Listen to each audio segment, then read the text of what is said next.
man. That's appreciated. What happened? Did you wake up late? Yeah, today I actually did. I did. Today I got up late. Okay. Whew! Oh, here's a pre-show. We're good. That's hilarious. I'm a little sweaty. Where's my Happy camera? Friday. It is Friday, thank God. I gotta turn my camera off. And I can turn you on. And boom. Here we are. This is the Rants of Izzo show on Spreely TV. Oh! It is Friday, thank God. Yeah, I was fine. It's been a week. Yeah, I was fine until like literally 3 minutes ago. I'm like, oh, shit, I forgot everything. And I forgot stuff. All right, kids, this is the Rants of Izzo on Spreely TV. Welcome. It's Friday. Hope you guys are doing awesome. Let me look over in the chat. We have, I didn't see those conversations from yesterday. Beverly Banks. April Schoen, good to see you. Kelly Wilson, 82 degrees out in beautiful New Jersey. April Schoen. Sarah, hope you're doing well. We have a chat over for those who want to get involved in the show. It's the Rants of Izzo show chat on Telegram. You can guys go check that out. Ms. Flexer Feminine, could you kind of plug all the stuff you're doing? Tell everybody where they can find you and pay attention to that? What's up? Yeah, happy Friday, everybody. If you head over to my Instagram, which is at FlexYourFeminine, you'll find the link to my free download for you to get introduced to the work that I do with women for their fitness and hormone health goals. And also, if you use the code IZZO, you will get 5% off your first 3 months of any of my 3 membership programs for my protocol for workouts and nutrition and all that good stuff. So we'll plug that link here shortly. You may want to stick around today and find out why that's so essential.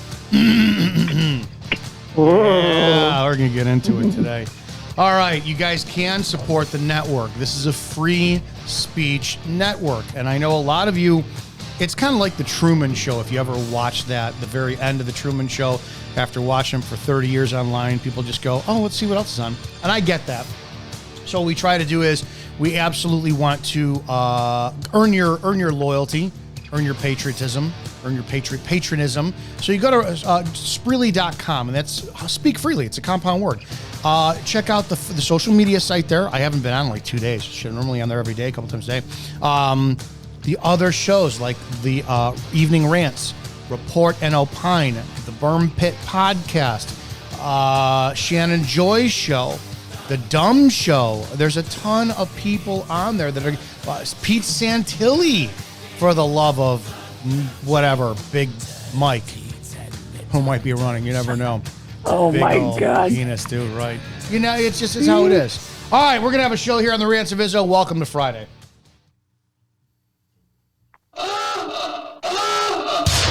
Prepare yourself.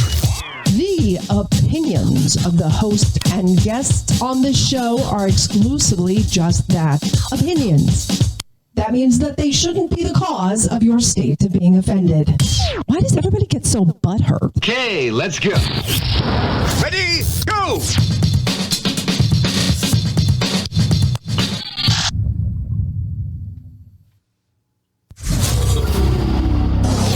Sit down, shut up, and pay attention.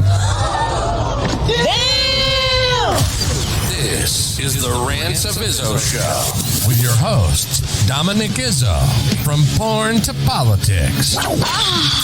We touch every third rail we can find. You might want to put your headphones on so your mom can't hear this. It's been called the most entertaining 60 minutes on the internet, and it starts now. Let's do this. Good afternoon. Welcome to the Rants of Izzo show. I am your host, Dominic Izzo. We cover everything from politics to porn on this 1 hour, middle of your day broadcast, which is meant to kind of add a little levity, little education, entertainment, and a damn sure lot of fun. I am blessed every day of the week to sit in with some awesome hosts. I got Kayla from Flex Your Feminine joining me today. She joins me every Friday. We close out the week with some fun shit, as always. Sometimes we go down some big fucking rabbit holes. We may today. Yeah. Welcome. You're still in Arizona? I'm still in Arizona. Be heading back shortly. Changing diapers? Changing diapers, lots of snuggles. Yeah, it's so awesome. I know. We got to get the big elephant in the room out of the way first. Did you happen to watch the RNC speech last night, or Trump's speech or anything like that? I know you you really don't, but I'm kind of taking a stab in the dark that you did. I did. Oh my God, you did. What were your thoughts? I did. Last night, I think was the highlight, obviously, of the entire convention. But I tuned into the convention here and there during the week. Like, I wanted to see JD Vance speak. I thought he did a good job. I wanted to see Tucker speak earlier yesterday, and he was wonderful as always. But yeah, I mean, Trump was really the highlight that everybody was waiting for, and it was kind of overall. I felt like it was just a painful process to get there. It was sort of like, I don't know. I guess these things always are that way, when it's just like, I feel like they had the same speech writers write everyone's speech because they all said the same thing for 4 days. And it was just like, okay, do we really need to be preaching to the choir? Because I'm pretty sure that none of the Democrats are watching the RNC convention. So yeah, but it's a cool party, I guess, for the Republicans. Cool party for them to have. It seemed like everybody that was there was absolutely just enjoying themselves and just enthralled and having fun together, and very very lively crowd chanting and it's celebrating together. So it was nice to see that, but I don't stand with the Republican Party on every single issue these days. So it's a little bit. I'm all about nuance is my middle name, and people don't like nuance because nuance gets complicated for their cognitive dissonance. So you have to pick a side. And I said this years ago. The conservatives today are just as bad as the liberals and their Trump derangement syndrome years ago. I looked at. Well, I mean, our GOP is full of rhinos. So I don't trust either side of the coin right now. There's certain things that I really like about Trump and his agenda. But yeah, I was just talking to my husband last night after the convention ended, and just talking about how, depending on the day, depending on when you catch me, I either feel like we're winning or I feel like we can't win, even if Trump wins. Mm-hmm. So it's, I discovered in 2018 when I ran for sheriff out here in Chicago. Jesus is king. So that's my political alignment. When I ran for sheriff in Chicago as a Republican, I realized, oh my God, you guys are just as corrupt as the other side. We talked about this yesterday, or maybe it was the day before. No, it had to be yesterday. It was 2 days ago. Matt Walsh, who did the I Am What Is a Woman thing, he put up online, I don't know the rapper's name, I don't know who she is, but he put up, he criticized the one black female who was on by saying that she's a pro-abortionist, a self-proclaimed slut, and this is who the conservatives choose as a representative. And he got lit up. Oh, was that Amber Rose? Yeah, he got lit up. On it seemed like hundreds of thousands of conservatives jumped all over him. I'm unfollowing you. But I'm like, really? He was right about his stand. Yeah. People can change. And a lot of people said that about Trump last night. Well, Trump has changed. No, he's humbled. Guy got fucking shot, and it's people don't change. He just went up to the podium and just took a quieter stance yesterday. And I think it was probably extremely emotional for him. So conservatives are hypocrites. And it was a beautiful, I think it was a beautiful homage of respect to have Corey's firefighter uniform, his helmet and jacket and everything there on stage in solidarity with Trump, and the moment of silence. And there were a lot of really beautiful moments within Trump's speech last night, but at the same time, I'm choosing to just kind of pick and choose from the entire convention, all 4 days, taking what resonates and leaving what doesn't, because there was a lot of, I made kind of an inflammatory post on Threads where I was like, just finished my first parasite cleanse, but then I watched the RNC and I don't think it worked.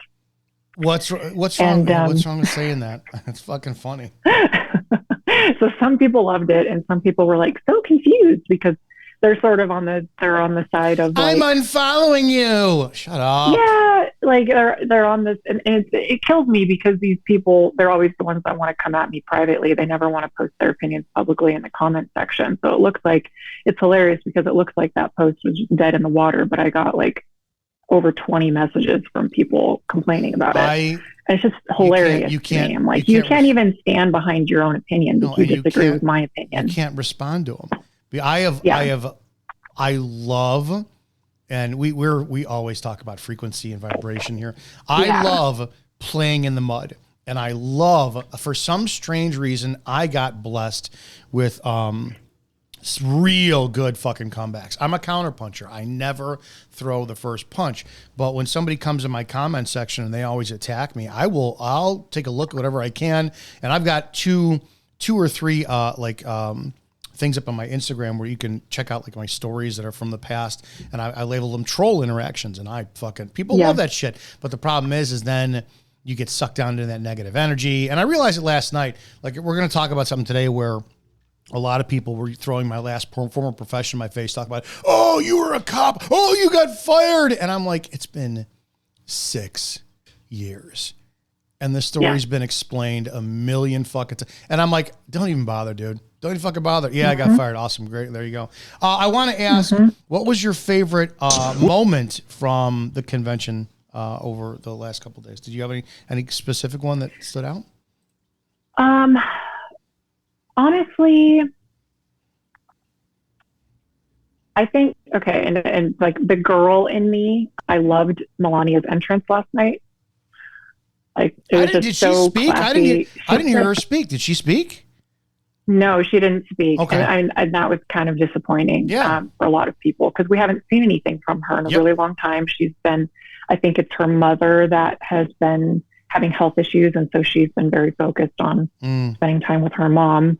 And so anyway, it was very much an overdue blessing to have her presence at the convention. So her entrance was just really beautiful for the nation, I think. But honestly, my favorite moment was after the convention was over, which sounds funny, but like after everything was over, 2 favorite moments. Okay. And they were both happened yesterday, but 2 favorite moments. The first was when Trump went over and hugged and kissed the Corey's uniform.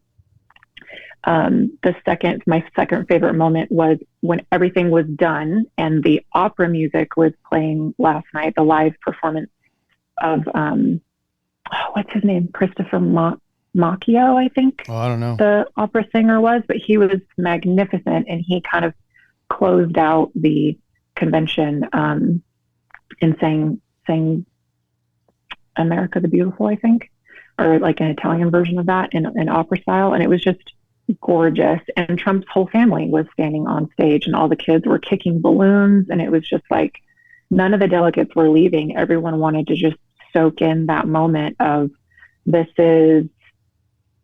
we're confident that he's going to win. And so therefore, this is the last Trump RNC convention that we're going to behold.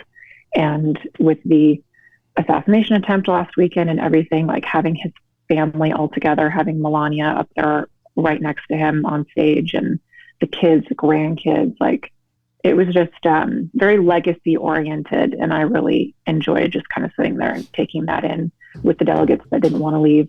But beyond that, it was very repetitive, and it was very circusy, and just not really my vibe. Dana White's, I was actually at the gym, and I was doing a lighter dynamic effort day where there were speed reps, and I didn't have to go very heavy. So I didn't need to be intense. I was kind of like pissed because Dana White spoke, and I love when Dana White speaks. I love Dana. It's just, and he's epic because he says what he wants. And I think that's crucial. And that's what we do on Spreely. We say what we want with no regrets. But I have to acknowledge that I went a little bit fanboyish. When the red and yellow came on. Yeah. Oh my God. I'm going to tell you, I've been waiting for this my whole fucking life. Because Hulk Hogan was interviewed in the 80s, when it was on Letterman or something, if he'd ever run for office, or Jay Leno, and he said, because he was huge. He was our idols back in I think he was bigger than Schwarzenegger, still is. He was just like everything, dude. And he said he would run for president and go to flat taxes and all that shit, and it was great. But this is an excerpt from the character of Hulk Hogan. And this, I didn't get to see this live. I saw this afterwards, but I want to play this. This is the character Hulk Hogan. Was compromised. But what happened last week when they took a shot at my hero and they tried to kill the next president of the United States? Enough was enough. And I said, let Trumpomania run wild, brother. Let Trumpomania rule again. Let Trumpomania make America great again. Now, the importance of that, why it's so fucking awesome. Yeah. He's 70, dude. I know. He's 70 years old. I was so pissed. I was in Florida. I was in Clearwater, and I didn't know that he had like his shop there. And I was like 2 miles from it. I didn't go. I'm like, motherfucker. This is one of those moments that the current generation will never understand how important it was. I got to see twice in my life. I got to see Michael Jordan play, and this was before. Like all the basketball, this was when basketball was fucking basketball. And in Chicago, we started it where they would black out the stadium. It was a Chicago stadium before it became the United Center. And the legend had it with every time they turned the lights out, which like once every home game that they would get like $100,000 fine from the fire department. But the stadium would go pitch fucking black. I don't know. Have you ever seen an intro for the Chicago Bulls? It's insane. Oh, yeah. And my dad took me, I had to be 15 years old for the first time, and the stadium went black, and they played, it's called Sirius by fucking, oh God, what's the name of that band? They sing Alan Parsons Project, and then they call out the starting lineup, 5 players, and the last one's Jordan, and when they go from University of North Carolina, the whole fucking place went insane. His hairs on the back of your neck stood up. And I say this all the time. So because I was a part of that, it's like I have to wonder when Christ comes back, like that intro times 1,000,000, we're all going to be like fucking right. Oh, it's going to be incredible. But anyways, you can't duplicate that. If Jordan were to do that again today, it would mean something to my generation. The fact that Hogan was in character last night, ripped his t-shirt off in front of that convention. And most of those people are around my age. I can only imagine the insane energy. The awesome part of it too was, he sat there and he said that I wanted to give you a little taste of the character Hulk Hogan. I'm Terry Bollea. And I went, damn, that's awesome, because I was worried the first 3-4 minutes. I'm like, oh, I'm glad to see it, but it's going to be a little bit of a clown show. But no. Then Terry Bollea was at the microphone, and I'm like, "This is awesome, and this is important." So that was that was fuck. I'm very glad that happened for Hulk's career, because he's not even been irrelevant for years. He's still huge, but man, what a great moment to kind of like recapture your bravado and your excellence then at the RNC in front of all those fucking people. And he's never endorsed anybody. And can we just take a moment, like have a moment of silence for the guns? Dude. Like the man is 70 years old, and hello. All those surgeries, right? All those surgeries, all that fucking, if you ever watch documentaries of what those wrestlers go through, like I'm a big professional wrestling fan. You look at like Ric Flair is the fucking man, and what that guy still goes through. It's like fucking alcoholic and all the shit they put in their body, and their body takes it's ridiculous. Absolutely ridiculous. Yeah. All right. Let's have a conversation which is in your wheelhouse. Wheelhouse. I'm excited. All right. We'll see how excited you are. I have to find this and how this started. As everyone knows, we don't really plan our conversations. No. I have no idea what Dominic's going to hit me with. No, I just happened to put up a AI image of today's show, and and then I went from there. Okay, I'm going to play this, and we will share this with the audience. And this is how the journey started. This is from Mama Bear Breeze 216. Investigators say this man intentionally crashed into oncoming traffic during an argument with his girlfriend. The crash killed the mother of 6 and her little daughter. The dash cam video has no audio, but investigators hired a professional lip reader in order to determine what Dorothy screamed as they veered into oncoming traffic. The lip reader determined that she screamed, "No, Empress is in the car," as she braced for impact. She was not wearing a seatbelt. Dorothy's face depicts sheer terror. However, Mustafa Al-Jazari's expression is flat. Mustafa Al-Jazari was charged with 2 counts of manslaughter and 1 count of malicious wounding. Dorothy and her little girl were killed. Mustafa Al-Jazari and the other driver suffered non-life-threatening injuries. Okay, I'll take any feedback you have off of that. Why is there a dash cam in a civilian vehicle? A lot of people do that. A lot of people are doing that, and this guy could be Ubering too. It could be for insurance purposes. I've never met anyone who does that in their personal vehicle. Yeah, a lot of them do lately. It's if you watch enough YouTube and shit, you'll just see crazy crashes. Drivers do it all the time. Yeah. And to be dumb enough to have it on when you do this. I'm waiting for your views.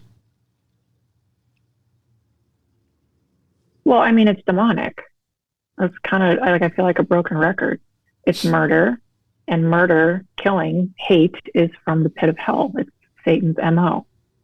So he accomplished Satan's agenda in that moment. Okay. I don't know anything else. I have absolutely no idea anything else that went into this situation. So mental health issues or like, okay. Like are there drugs involved? Was he drunk? Like, I don't know. I don't know anything about it, but just the basic facts that he committed murder, that is straight from Satan and the pit of hell's agenda. Now, to seek, kill, and destroy. I am not even remotely looking for you. Here's what I'm not looking for.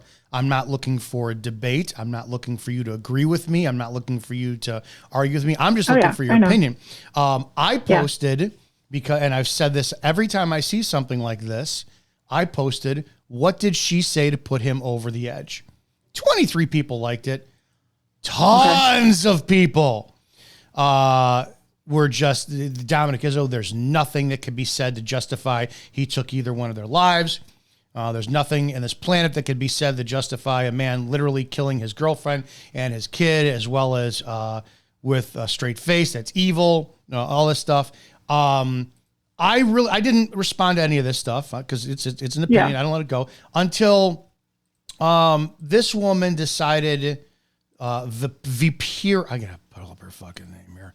I can't pronounce it. I honestly didn't watch her entire videos. I've only watched a few seconds and then I did respond to it.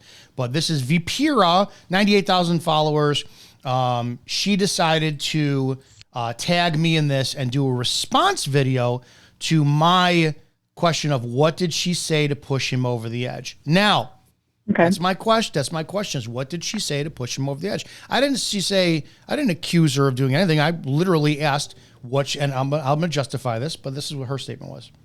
The last words of that woman were, "Please no, Empress is in the car," referring to her daughter behind her, begging for her life while her partner committed murder against her, which is femicide. Femicide is in the dictionary because it happens so often it had to be put in the dictionary. That is homicide, but against femmes. And what Dominic chose to say, what did she say to push him over the edge? What he did was he sped into oncoming traffic and took both of their lives. Okay? You see her begging and pleading, and then you see a newsreel saying that they are no longer here. Let me tell you, Bear, you are so brave to speak about women during the age of the divine feminine. And I pray, Dominic, I pray to everything that holds us sacred, pray to everything that is holy, that you step on the very embers you leave. So far, I've seen a lot of men eat the shit they keep on leaving behind for women. You used to be a police officer. The streets are better now that you have nothing to fucking do with them. My foster brother is a sheriff. And he has the utmost respect because he was raised by a single mother. And look at you. The last words of so she's turning the Haktua girl, like, really there at the end? Like, what are we doing? Here's my view. I don't give a shit. Lord And this God. woman proves my point. We don't give a fuck about men's mental health. We don't. And for this story, Prince William County, Prince William County police believe the man driving, arguing with the woman who was killed, allegedly drove into oncoming traffic on purpose. Police arrested the man on Friday who says he intentionally drove in oncoming traffic, killing a woman and 5-year-old girl in Virginia. According to the police department, officers were called to the area, blah, blah. Officer says 33-year-old Mustafa Noel Al Jazeera was driving with a woman and a 5-year-old girl in a 2000. Okay, whatever. He told, I just couldn't believe. I just kept telling myself it's some kind of sick trick. It's not real, said Divine Fountain. I don't know who Divine Fountain is. He told, and I'm going to be very generalistic on this as well, too. That's Divine Fountain. The daughter's name was Empress. I'm going to kind of lump them into a certain type of culture. She's my baby girl, said Fountain. He describes the little girl as being full of light. Okay, all this shit. You don't hear throughout this article. Police said neither Al Jazeera or Fountain were wearing seatbelts. They said the child wasn't properly restrained either. That's another cultural thing. Fountain describes his relationship with Dorothy as complicated, but said that wasn't complicated, that their love was for Empress and their other children. The bottom line is nobody's asking anything about this fucking guy, Al Jazeera. We don't give a shit about... this is my point. And this is my point of what she said, get over the edge. Culture, I have seen this a million times. I used to go... Well, it's not a million. I've seen this several times. The black culture, the urban culture, hip-hop culture, whatever you want to call it, and the white trash culture, the culture that goes within that low vibration, we're very, very good with the females pushing the buttons of the men to get to the point of men fucking snapping. What women used to do was leverage the domestic violence laws. It was unbelievably common to have 911 called to a certain block, and you're like, okay, I know what kind of culture this is. You go there, you walk in, she is ranting and raving and screaming. And it was almost every single domestic I have ever went to. It was black men and women. The black woman was hysterical, out of control. The guy was calmer than shit. The bottom line is what they would do is they would get tired that he was playing PlayStation. He wasn't talking to her, didn't come home on time. So she would leverage domestic violence laws by either scratching her face, scratching her arms, and then this happened 3 times, and I got so fucking pissed in the last one. Well, it was different women. What the women love to do is, because we always had to tell the guy, hey, listen, you got another place to stay tonight. Look, she's just gonna. We cannot kick you out, but you know damn well what's going to happen is that we're gonna leave. She's gonna call again. Something's gonna happen. So we would have to talk the guy into finding a place to leave or live for the night. So as we would walk out the door with him, not in handcuffs. The women, the black women, would love to say, look at what the police doing to your daddy, which started to perpetuate the cycle of, white cops hate black people. My point is women are fucking phenomenal at gaslighting men, pushing them to the point of snapping to where violence ensues, and a man does something he would not typically do. The woman's argument is, we'll just leave. You could just leave. I don't want to start there, and I want to get your feedback on that. Yeah. That was the purpose of you say it's demonic. I'm saying that's a guy who's dating a girl. You could see her attitude in the car, even from the body language. He probably has been just gaslit and emotionally abused and mentally abused and just fucking leveraged from money. He had enough to where he was so pushed to the point of saying, I don't think he was doing it to kill her. He was looking for an escape. I have got to get the fuck out of this. I don't know if you ever seen, and I'll finish up my point, Crazy Stupid Love with Steve Carell. The opening scene, they're at dinner. She announces that she cheated on him with David Lindhagen or whatever. What does he do? Please stop talking. Please stop talking. She won't stop talking. He opens the fucking car door and rolls right out.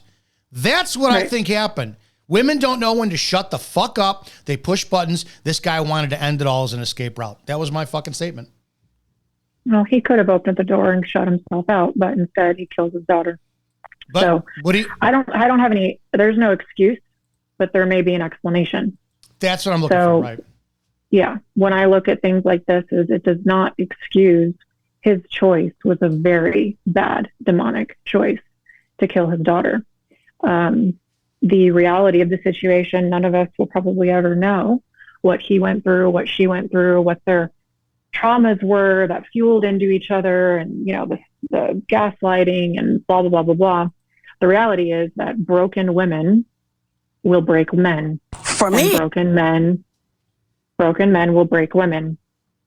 So it's a toxic culture, and toxic relationships get bred from toxic culture. There's if you look at our culture, there is zero positive influence or examples for healthy relationships. And I can probably guarantee you with some sense of confidence that neither one of these adults had any positive role models for relationships in their own lives growing up. So this is a generational trauma that is not being addressed, and it's being perpetuated. And again, this goes back to spiritual warfare. This is a demonic agenda. They keep it in the family. This is generational. Spirits are generational soul ties, and familiar spirits are talked about in scripture. And also something that came to mind while you were talking was the scripture, and I don't know where it is in the Bible, so I can't reference it, but it says something to the effect of better for a man to live on his roof than to live in the home with a nagging woman who sounds like a dripping faucet. But that's what we do. And people think of nagging as like, oh, can you take out the trash? Oh, please take out the trash. Why haven't you taken out the trash? No. But really, I think nagging encompasses a whole lot more than just asking for the basic needs of running a household that he's refusing to do.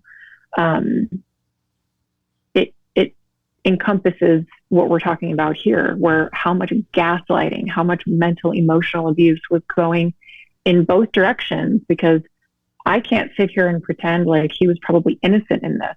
It got to this point because they were throwing the ping pong ball back and forth over the net to each other, constantly abusing each other. It's never just a one-way street. When I was in emotionally toxic and abusive situations in my previous marriage, in my rebound relationship after that, I was not a good version of myself.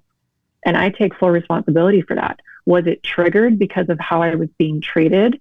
Yes, but I still made the choice to respond out of character and out of alignment with the fruits of the Spirit. And it was a self-defense mechanism, but I still have to take responsibility for those responses that I made out of self-preservation mode.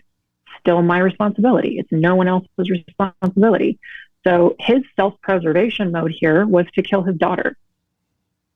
And that's just, it's unforgivable. It doesn't matter how many ways we try to explain it or put the blame on the girlfriend. It doesn't matter. In a household, I was just listening to Pastor Mark Driscoll this week talk to his men's group on Wednesday night about how in a marriage, the husband is the head of the household in submission to God, and the wife is she's never going to be the head of household. You cannot have two heads. It's like the human body, right? She's the body, he's the head. And if you're going to take that framework, which is scriptural and is represented to us by the Holy Trinity, things will work out a lot better for you in submission to God's order and design for things. So what I'm seeing here from that little clip and like all the drama surrounding it is that we had two people in a hyper-independent culture who wanted to be the head of the relationship and had no tools to be able to do that correctly, were completely enslaved to the generational trauma that they have been raised in. And there's no pattern interruption there. They didn't redeem the hurt into something that could have been beautiful. And that's a lot. It's a lot of families out there now where the woman acts like she's supposed to run the household. And with the feminist movement, they're taught nothing less. And this government gives no fucking leeway for shit for men to do it. I'm not married. I don't have kids. My sister doesn't listen to this show, thank God. I've seen what she does when she goes after the father of her child for child support and whatnot, and how she vilifies him. And he's not a good guy, dude. I like him. Clearly the father of my niece. I got along with him. I know it's like, dude, my sister could be a pain in the ass. You chose to have a kid with her, live with her, this and that. But then when it comes time for like child support and shit, women get so fucking brutal at court. So I watched. So this even not even child support, even just alimony. Well, that's something that I'm very proud of personally in my story, because we talk about, when I said, broken women break men, divorce courts is somewhere where that happens quite frequently. And even if kids are not involved, the alimony, where a woman will take a man for half of what he's worth simply because he did X, Y, and Z. Every situation is going to be unique and different. According to a lot of people's opinions, if they knew the specifics of my situation and why I got divorced when I did, would have encouraged me or believed that I had every right under God to take half of his retirement and to have alimony. I took nothing from him. I literally wanted nothing but to be left alone and to be allowed to live my life peacefully away from him.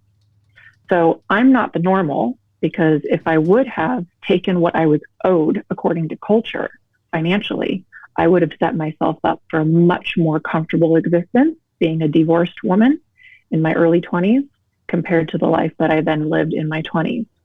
So that's what I mean by personal responsibility. Like, our culture is severely lacking. And in women specifically, there is a very toxic feminist generational curse that keeps women from owning their sovereignty. So it's funny to me that this woman who responded to you in video references the divine feminine, like that's some sort of hall pass to men being, or some sort of hall pass in response to some men being toxic. And it's like, just because some men are toxic doesn't also mean that some women are not just as toxic. And there's an entire cultural movement where women are abusive to the masculine, healthy masculine, and in favor of marrying daddy government. And therefore they have all the power in the court system to continue to financially, mentally, and emotionally abuse men.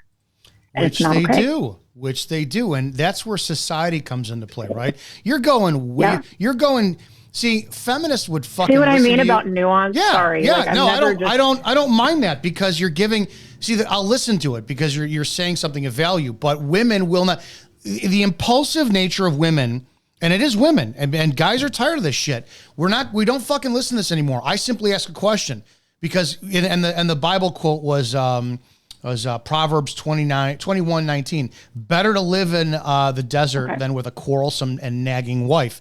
So, but you could just leave. Mm-hmm. You could just leave. I feel so shitty for all the men out there that I know that let's look at the generalizations. I would say that generally speaking, and I could say that, and any woman who's watching this will go, well, not all women. I just said fucking generalizing. Number one, that's the one thing that always pisses me off is I'll make a statement. Well, not all. No one said all. Otherwise, you would be fucking drones. But no one does that when it comes to men. Oh, yeah, they do. Oh, yeah, they do. Generally speaking, men are supposed to be the breadwinners in a fucking household. So when it comes down to a guy and a girl living together, well, just leave. Well, number one, can't. Where are you going to go? Then it's the whole, we'll just leave. Okay, then we got the court shit, right? If you guys have a kid together. We'll just leave. Yeah. I'm sure you've seen online. Somebody was pissed off at me for attacking Sean Whalen last year. So they, Oh, yeah. I have no I idea. remember we talked about that. Well, I have no idea how this was relevant. This woman put my picture up in a Facebook forum, and there are numerous area Facebook forums called "Are We Dating the Same Man?" And somebody sent me a screenshot saying, "Anybody know the T on Dominic Izzo?" And I'm like, "What the fuck?" So if you also then go through a bad breakup, the women will bastardize the shit out of a guy online, so no fucking other woman ever wants to touch him again. So we go there. When it comes down to this, if the roles were reversed, and it was the woman who did this with the guy, the first question would be, "Oh my God, what did he say to her? Oh my God, was she hormonal? Oh my God, what was she gaslit?" I had a woman email me yesterday, telling me that, the typical, usually I agree with what you have to say, blah, blah, blah, blah. And then, but it was not cool. My post on, that we don't ever talk to men. Oh, here's Dominic. I adore you. I'm a follower and I agree with most of what you say, but this was not cool because my statement was women say that they're the stronger sex, but then again, they'll drown their children and blame it on fucking hormones. This is a private DM that they sent you, right? Correct. Private DM. But right. then because they can never stand publicly with their own words. They want to attack you. Nope. But they'll never speak publicly. Until you don't give a woman the fucking attention she wants. I didn't respond to this message. Yeah. So then she responded hours later publicly on the comment. I don't have any sympathy for the woman to do this because I could never fathom, but it's real and truly a hallucinogenic and psychotic state they're brought into on by hormones. So when Andrea Yates drowns her kids, Susan Smith drowns her kids and blames a black guy, or this, I'm going to play this video, which kind of talks about exactly what I was kind of referring to earlier. It's a 19-second video here on social media that I saw circling a while back, and it's just ironic I found it again today. It says, she's coaching her daughter to say her ex raped her because she's mad. Man that fuck with you. Rico, he's mean and you don't like him. Did I do that? You don't fuck with him. Did I do that? Do you hear me? He touched you? Yes, he did. Didn't he? Yep. No, I didn't. I fucking thought. Look at you, so... You got you on camera. The man. Women are fucking evil. They do this at a far greater fucking level than men do. But when you say this, you're a misogynist, you're a sexist, you hate women. Oh my God, it's so much better that you're off the street. So that the question poses, should we as men give women a little bit of a leeway saying, hey, you guys got hormones that make you do this, that, kind of make you off kilter or no, because then again, it goes back to personal sovereignty and responsibility. Hormones do not give you a free pass to be a raving lunatic. If your hormones are out of balance to where you're experiencing negative symptomologies, including being a raging biatch, you need to take responsibility and get yourself situated. Fix your shit. I mean, the same demands that women have of men every day. He's such a loser. He won't stop playing video games. He won't get his fat ass in the gym and get in shape. All these things that they want of men to take responsibility over in their own lives, they won't do for themselves. So again, this is a feminist toxic wounding in a generational trauma loop for women, for the feminine, that will not be fixed by daddy government continuing to step in and giving women all of these rights for them to then turn around and abuse men with. So this is what I want to kind of leave this conversation on is the conversation needs to turn from her against him into a conversation of how does the feminine and the masculine fix this generational trauma looping pattern, because it's symptomatic within these individual relationships where awful things happen, but it's symptomatic on a whole systemic level in our culture that is proving to us that this is the case. There is a war going on psychospiritually between the masculine and the feminine, and it's symptomatic in between men and women in our relationships. So until we start treating this for what it actually is and rip out this cancer by the root, society's not going to change and individual relationships are not going to change. So it's not all men are bad or all women are bad. It's not men are misogynistic, the patriarchy is evil, XYZ, like feminism has taught us. And it's not the reverse where, matriarchy is evil and all this kind of stuff. It needs to be a balance. That's why scripture gives such an incredible example of the holistic body operating as one. And until we can get there as a society, which we won't until Christ comes back because he is king, right? He's going to set everything straight. We won't. We're completely broken. I don't mean that to be depressing. I just mean like there is hope. It's reality. It's reality. Like you can only focus on your relationship, your relationship between your masculine and feminine poles within yourself, and your relationship between your wife, your husband, your girlfriend, your boyfriend, whatever, your family members of the opposite sex. Once you heal those things within yourself and within the relationships external to you, it becomes a ripple effect out into your community and into your culture. But that's where it starts is, making America great again starts with the home and starts with personal sovereignty and responsibility. Like Jordan Peterson talks about, clean your own room. So how do people, I won't say men or women, people deal with that? Because it's hormones are an issue. I talk about if I go on tren, I'll go fucking knot in a tree. Hormonally, it makes me go, holy shit, insane. I don't like tren. That's trenbolone for people who don't know. It's a steroid. My mother was on prednisone, which fucked her up mentally. If you look, I just pulled this right up. And I pulled up the ratio of child murders committed by fathers versus mothers. This is how they skew things. Fathers are more likely to commit child or kill children as they get older, with 63% of the homicides committed between fathers and children between ages of 13 and 18, and then 80% of 16 to 18. But what they took into account later on in that article, which was buried, was these were de facto fathers, meaning in total. So when it came down to biological fathers versus biological mothers seem to commit murder against their children more often than biological fathers. Hormones. I'll take that one step further, and that number is going to be a lot higher than the study that you're researching right now if you include abortion. Yeah, I've said them, dude. It blows me away, and I didn't even think about that in the argument with this woman. If it's going to be men need to be responsible for their actions, men need to be, you just leave if you're in a domestic, then every single man should have a say before a woman aborts his fucking clump of cells. He should 100% be able to say, okay, fine, that's fine. It's your body, your choice. I'm getting that's $500,000 that you're gonna cut me a check for. I don't have that money. I don't give a fuck. Every man should be able to sue the woman who aborts his child. I don't care. You know what? If it's a clump of cells. Oh, I think I just solved this problem. Oh, I think I just accountability. Wait. No. Accountability. Accountability and personal responsibility fixes it. No. Yes. I just solved the American abortion issue.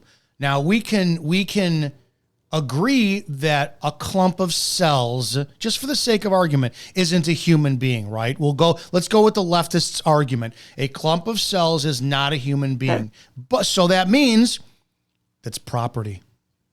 It's property. And if a woman aborts or damages a man's property, he has every fucking lawful recourse to have her criminally prosecuted and sued civilly for criminal damage to his property. I just solved abortion right there. Just as much as it's hers. Yeah, exactly. That's what I mean. You're offering a solution that involves accountability and personal responsibility. A man taking responsibility over his own genetic material. Oh my God. Yeah. Go figure. We just solved abortion. All of a sudden, we're going to have a whole lot less free sexual liberty out there, and a whole lot less child sacrifice to Moloch. Going back to what you were saying, personal accountability. So some research suggests that the female hormones such as estrogen and oxytocin, may be associated with aggression in women. If that's the case, and we know, so let's just say for argument's sake, we play the empathy game and that woman who's coaching her child to say that the man raped her, which it happens, and it happens way too fucking much.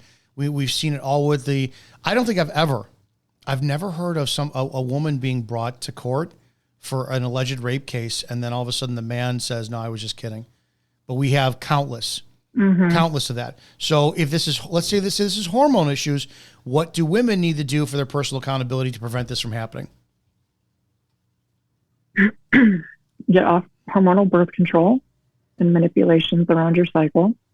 Learn your body, your biological design as your creator intended it, and start to begin to understand and unravel what these symptomologies actually mean, because they're messages that the symptomologies, what I mean by that is like rage, hyper-emotionalism, PMSE symptoms, acne, hair loss, cravings, fatigue, whatever. There's a laundry list of symptoms for different categories of hormonal imbalances within women specifically. And then there's a whole nother thing for men and their imbalances.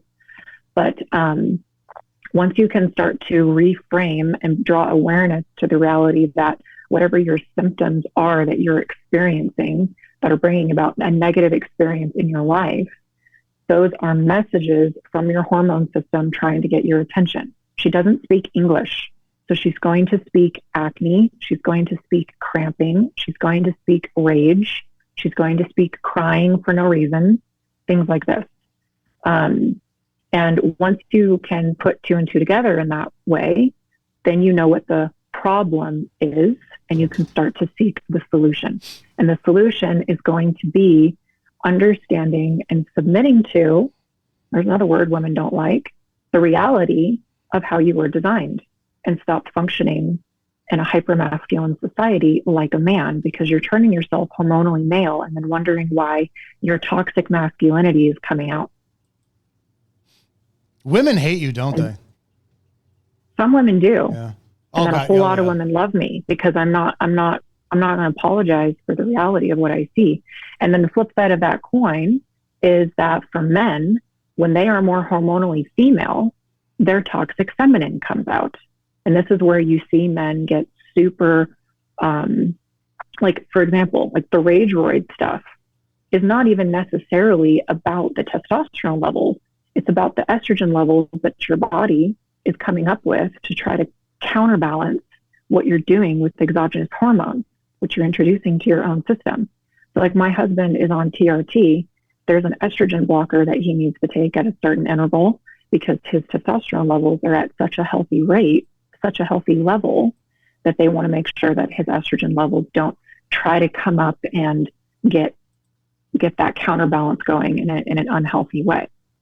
So every once in a while, he has to take something that helps that stay mitigated, because you'll notice that men with low testosterone levels that are very unhealthy compared to our history throughout the years are the men who have more uncontrollable rage. And those are the men who are labeled as toxic masculine.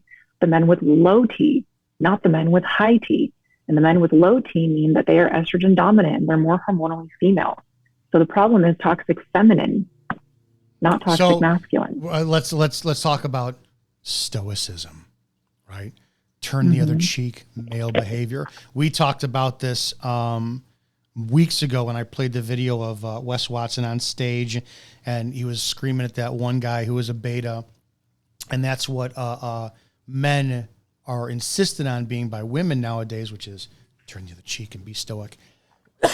Are we saying, how much is a man going to take when a woman is nagging and bitching and complaining and you ain't shit and blah, blah, and we choose her? There was a game show on the 80s called Name That Tune, and how it went was, used to go back and forth with information from the artist. Like, hey, this composer from 1800 composed it, and then you would hear, hey, I can name that tune in 5 notes. And then you would think about it and go, I can name that tune in 3 notes. And I can go, well, I can name that tune in 2 notes. And you go, name that tune. So it's like the least amount of notes to name a tune. I say that I'm at the point I can end that relationship in one fucking conversation. That's how good I am. Mm-hmm. I have been deeply committed to people, women, put up the boundary, which is simply, I have 3 rules. Don't ever open the car door for yourself or a house door unless my hands are full and I can't get to it. Don't ever drink and drive, and don't ever intentionally disrespect me. There's a difference between saying you're an asshole or, hey, you're acting like an asshole. There's a difference. Or even better yet, hey, listen, I feel that you're acting towards like an asshole towards me. And I can't tell you how many women I have ended, like what was on a road to fucking marriage, by going, instead of staying, arguing, going to a level 10 where I look and get red and I go, you're a fucking cunt, and then take that to a level where I have put my hands on you, I walk away. I walk away. Correct. This is why I will not get married, because I will not put myself in a position to be trapped living in one fucking house where a woman goes, I know how to push these buttons because, let's see, he's on test. He's got a social media presence where he rants all the time at a level 10. He works out. He's a former cop. All I have to do is call 911 and say he's out of control. The police are going to be on my side. I'm not doing that. So do you recommend that men just start ending relationships a lot fucking faster and give women what they want? Go live with the bear? Or should men start tolerating this and, go back to the Leslie Nielsen in Airplane, change a woman's state and slap them across the face when their behavior's out of control? Well, I think tolerance is what got us to this point of dysfunction. Not having standards. Women don't have standards anymore, and men don't have standards anymore. So, again, going back to the systemic cultural issue, we've created this environment that is it's swampy toxic. So there's so many, like your question about hormones, like how do women go about fixing that? I mean, I chipped the tip of the iceberg about how to go about fixing it, because if I will be here for another hour talking nonstop, giving you all of the things that you can do to fix it and take personal responsibility for yourself, and you will be completely overwhelmed and do none of it. So I gave you like the tip of the iceberg to get started, which is changing your awareness and starting to reframe it. Same thing with men. And this question is no, the tolerance that men have given for the toxic feminine in their relationship showing up, the feminist ideology running rampant, is just as much men's fault as it is women's fault for falling for it. But we're allowing it. We've been removed from being able to correct any behavior. It's been criminalized. So that's what I'm saying with the cultural issue. Government is now in the place of headship in the relationship. This was not God's design. So the only way that men are going to reclaim their dominion is by reclaiming God's design and simply accepting nothing less. So a woman's bad behavior, I'm not saying that there's no room for grace in the kingdom. People are going to make mistakes, but you need to vet a woman's character differently and stop leading with your dick. Because men have tolerated this treatment because it allows them to have easy access to pussy. So their primal basal desires have been weaponized by the feminist matrix to bring us here. And it has weakened men. I was talking to a guy who's actually a good friend of mine, and he just broke up with a girl that I dated 8 or 9 years ago. And he had said, I didn't know you guys dated. I said, well, okay. Because he goes, well, yeah, I brought, she saw that we were friends online, brought it up. And she said, it was she didn't badmouth me at all. She just downplayed, we dated for a couple weeks. It didn't work out. And I said, no, dude. No, this was a fucking deep commitment. But we were having conversations, and it's the same thing. Both of us did the same thing. We got tired of her shit and said, hey, listen, this is over. And I probably the last 4 relationships I've had, and I've noticed women love to push buttons, love to see what they can go. And this is a conversation we have to continue, but it's the shit testing, right? Shit testing is something women have always done. How much can I get away with? Because if he loves me, I did a ton of shit. My dad never left. So that means if I shit test this man like crazy, he will stay. But the second we go, we're done. No, I'm sorry. I didn't mean it. I'll do anything to get you back. It's fucking done. I think, and I've gone from being the hopeless romantic that would do anything and bend over backwards and play Puccini and I'll fucking get the wine and roses to, no, these are boundaries. These are standards. This is dignity. I refuse to fucking stay in this no matter how painful it is to walk away because no, you can't. I think it's what men 100% have to put a bigger fucking boundaries. Yeah, we haven't talked about this kind of stuff in a long time. Let's we could pick this up next good. One. Yeah. Flex Your Feminine, plug it. See? So if you're abroad and you're like, man, I'm fucking going crazy. My husband's putting up my shit. I don't know how to handle it. You need to sit there and go check out Flex Your Feminine. Give it a plug. Yeah, I mean, you're exactly right.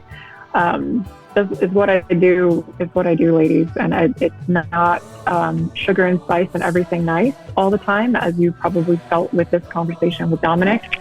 My tone is sometimes a lot of tough love, and I have kind of a huntress energy when it comes to picking out things that we need to take responsibility for as women, just like our men do.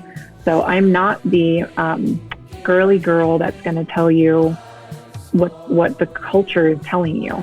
It's going to be something very countercultural. So if you're interested in that, and if that's exciting to you, and you want to get your fitness and your hormones orchestrated around your feminine design as God created you, please go check out me on Instagram at Flex Your Feminine, and all my links are there. The code IZZO is going to get you savings on your first 3 months of membership with me.